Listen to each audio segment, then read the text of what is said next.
KCET ವಿದ್ಯಾರ್ಥಿಗಳಿಗೆ and ಹಾಗೇನೂ ಸಹ ನೀಟ್ ವಿದ್ಯಾರ್ಥಿಗಳಿಗೆ ಕೆಇಎ ಕಡೆಯಿಂದ ಒಂದು ಭರ್ಜರಿ ಗುಡ್ ನ್ಯೂಸ್ ಆದ್ರೆ ಬಂದಿದೆ. ಮೊದಲಿಗೆ ನೋಡಿ, ಇಲ್ಲಿ ನೀಟ್ ವಿದ್ಯಾರ್ಥಿಗಳು ಮೆಡಿಕಲ್ ಕೋರ್ಸಸ್ ಅನ್ನ ಆಡ್ ಮಾಡ್ಬೇಕಂತ ಅನ್ಕೊಂಡಿರೋ ಸ್ಟೂಡೆಂಟ್ಸ್ ಅಂಡ್ ಹಾಗೇನೂ ಸಹ ಡೆಂಟಲ್ ಆಯುಷ್ ಕೋರ್ಸ್ ಸ್ಟೂಡೆಂಟ್ಸ್ ಗಳಿಗೆ ಇವತ್ತು ನೈಟ್ ಇಂದಾನೆ ಸಹ ಒಂದು ಆಪ್ಷನ್ ಎಂಟ್ರಿ ಆದ್ರೆ ಸ್ಟಾರ್ಟ್ ಆಗುತ್ತೆ ಅಂತ ಹೇಳ್ಬಿಟ್ಟು ಕೆಇಎ ಕಡೆಯಿಂದಾನೆ ಇದೀಗ ಬರ್ತಿರುವಂತಹ ಒಂದು ಗುಡ್ ನ್ಯೂಸ್ ಆಗಿರುತ್ತೆ. ಬಟ್ ಸದ್ಯಕ್ಕೆ ಕೆಇಎ ಅಫಿಷಿಯಲ್ ವೆಬ್ಸೈಟ್ ಅಲ್ಲಿ ಆದ್ರೆ ಸ್ಕೆಡ್ಯೂಲ್ ಆದ್ರೆ ರಿಲೀಸ್ ಮಾಡಿಲ್ಲ. ಬಟ್ ಇಲ್ಲಿ ಅಬ್ಸರ್ವ್ ಮಾಡಬಹುದು, ಕೆಇಎ ಅಫಿಷಿಯಲ್ ಪೇಜ್ ಅಲ್ಲಿ ಟ್ವಿಟರ್ ಅಲ್ಲಿ ಆದ್ರೆ ಟ್ವೀಟ್ ಮಾಡಿದ್ದಾರೆ. ನೀವು ಆ ಒಂದು ಟ್ವೀಟ್ ಅನ್ನ ಆದ್ರೆ ಇಲ್ಲಿ ಅಬ್ಸರ್ವ್ ಮಾಡಬಹುದು. UGCET NEET option entry begins 2 days to enter. KA has opened its portal for students to enter their options for admissions into the first round of medical, dental, AYUSH courses ಅಂತ ಇದೆ. ನೋಡಿ, ಇಲ್ಲಿ KCET ವಿದ್ಯಾರ್ಥಿಗಳು and ಹಾಗೇನೂ ಸಹ neat ವಿದ್ಯಾರ್ಥಿಗಳು option ಎಂಟ್ರಿನ ಮಾಡ್ಕೋಬಹುದು. ಈಗಾಗಲೇ ಸಹ ಸ್ಟಾರ್ಟ್ ಆಗಿದೆ ಅಂತ ಹೇಳ್ಬಿಟ್ಟು ಇಲ್ಲಿ KA ಕಡೆಯಿಂದ ಆದ್ರೆ ಟ್ವೀಟ್ ಮಾಡಿರುವಂತದ್ದು. ಈಗ ನಿಮ್ಗೆ ನಾರ್ಮಲ್ ಆಗಿ ಎಲ್ಲ ಒಂದು engineering colleges, veterinary colleges and ಹಾಗೇನೂ ಸಹ ಒಂದು ಅಗ್ರಿಕಲ್ಚರ್ ಕಾಲೇಜಸ್ ಏನಿತ್ತು ಅದು ಶೋ ಆಗ್ತಿತ್ತು. ಬಟ್ ಇದೀಗ ನೀವು medical colleges, dental colleges and ಹಾಗೇನೂ ಸಹ ಆಯುಷ್ ಕೋರ್ಸಸ್ ಅನ್ನ ಆಡ್ ಮಾಡ್ಕೋಬಹುದು. ಇವತ್ತು ನೈಟ್ ಇಂದ ಸ್ಟಾರ್ಟ್ ಆಗುತ್ತೆ ಅಂತ ಹೇಳಿದ್ದಾರೆ. ಇನ್ ಕೇಸ್ ಒಂದು ಆಪ್ಷನ್ ಎಂಟ್ರಿ ಲಿಂಕ್ ಅಲ್ಲಿ ನಿಮ್ಗೆ ಏನಾದ್ರು ತೋರಿಸ್ತಿದೆ ಅಂತಂದ್ರೆ ಆಡ್ ಮಾಡ್ಕೋಬಹುದು. ಇಲ್ಲ ಅಂತಂದ್ರೆ ಸ್ವಲ್ಪ ವೇಟ್ ಮಾಡಿ. ನೀವು ಮಾರ್ನಿಂಗ್ ಆದ್ರೂ ಸಹ ಒಂದು ಆಪ್ಷನ್ ಎಂಟ್ರಿನ ಮಾಡ್ಕೋಬಹುದು ಆಗಿರುತ್ತೆ. ಎಷ್ಟು ದಿನ ಟೈಮ್ ಕೊಟ್ಟಿದ್ದಾರೆ, ಸೆಕೆಂಡ್ ಮಾರ್ಕ್ ಅಲಾಟ್ಮೆಂಟ್ ರಿಸಲ್ಟ್ ಯಾವಾಗ ಅಂತ ಹೇಳ್ಬಿಟ್ಟು ಸಹ ಇಲ್ಲಿ ಕ್ಲಿಯರ್ ಆಗಾದ್ರೆ ಟ್ವೀಟ್ ಮಾಡಿರುವಂತದ್ದು. The second mock seat allotment result UGCET NEET will be announced on August 25 at 8 PM, after which candidates can modify their choices until 11 AM on August 27.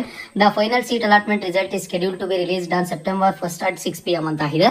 ನಿಮ್ಗೆ ಮೊದಲಿಗೆ ನೋಡಿ, ಸೆಕೆಂಡ್ ಮಾರ್ಕ್ ಅಲಾಟ್ಮೆಂಟ್ ರಿಸಲ್ಟ್ಸ್ ಯಾವಾಗ ಬರುತ್ತೆ ಅಂತಂದ್ರೆ August 25ನೇ ತಾರೀಕು 8 ಗಂಟೆಗೆ ಆದ್ರೆ ಬರುತ್ತೆ.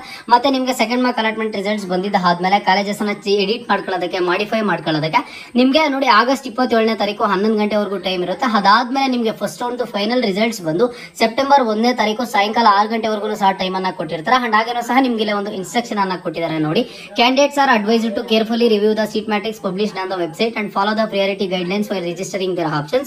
Information about college fees is also available and the ED has suggested that students consider this while making their entries ಅಂತ ಹೇಳ್ಬಿಟ್ಟು ನೀವು ಆಪ್ಷನ್ ಎಂಟ್ರಿ ಮಾಡುವಾಗ ಕೇರ್ಫುಲ್ ಆಗಿರಿ ಅಂತ ಒಂದು ಇನ್ಸ್ಟ್ರಕ್ಷನ್ ಅನ್ನ ಕೊಟ್ಟಿದ್ದಾರೆ. ಅಂಡ್ ಹಾಗೇನೂ ಸಹ ಈಗಾಗಲೇ ಒಂದು ಮೆಡಿಕಲ್ ಸ್ಟೂಡೆಂಟ್ಸ್ ಗೆ, ಡೆಂಟಲ್ ಆಯುಷ್ ಕೋರ್ಸ್ ಮಾಡುವಂತ ಸ್ಟೂಡೆಂಟ್ಸ್ ಗೆ ಈಗಾಗಲೇ ಫೀಸ್ ಸ್ಟ್ರಕ್ಚರ್ ಅನ್ನ ಬಿಟ್ಟಿದ್ದಾರೆ. ಅದನ್ನು ಕೇರ್ಫುಲ್ ಆಗಿ ನೋಡ್ಕೊಳ್ಳಿ ಅಂತ ಹೇಳಿದ್ದಾರೆ. ಇಲ್ಲಿ ನಿಮ್ಗೆ ನೋಡಿ ಕ್ಲಿಯರ್ ಆಗಿ ಮೆನ್ಷನ್ ಮಾಡಿದ್ದಾರೆ. The option entry process began on Tuesday night. In a press release, KA Executive Director H. Prasanna informed that candidates can select their preferred colleges and courses until 10 AM on August 22 ಅಂತ ಇದೆ. ಇವತ್ತು night ಆದ್ರೆ activate ಆಗುತ್ತೆ. Students ಒಂದು medical colleges ನ, dental colleges ನ, AYUSH colleges ನ, ಹಾಗೇನೂ ಸಹ ಈಗ ಇಂಜಿನಿಯರಿಂಗ್ ಕಾಲೇಜಸ್ ನೀವು ಆಡ್ ಮಾಡ್ಕೊಳ್ಳೋದಕ್ಕೆ ಅದು ಎಲ್ಲಿಯ ತನಕ ಆಡ್ ಮಾಡಬಹುದು ಅಂತಂದ್ರೆ ಆಗಸ್ಟ್ 22ನೇ ತಾರೀಕು ಅಂಟಿಲ್ 10 ಗಂಟೆವರೆಗೂ ಸಹ ನೀವು ಆಡ್ ಮಾಡ್ಕೋಬಹುದು ಆಗಿರುತ್ತೆ. ಅದಾದ್ಮೇಲೆ ನಿಮಗೆ second mark allotment results and next colleges ಅನ್ನ ಚೇಂಜಸ್ ಮಾಡ್ಕೋಬಹುದು. ಅದಾದ್ಮೇಲೆ ನಿಮಗೆ ಫಸ್ಟ್ ರೌಂಡ್ ಫೈನಲ್ ರಿಸಲ್ಟ್ಸ್ ಅನ್ನ ಕೊಡ್ತಾರೆ.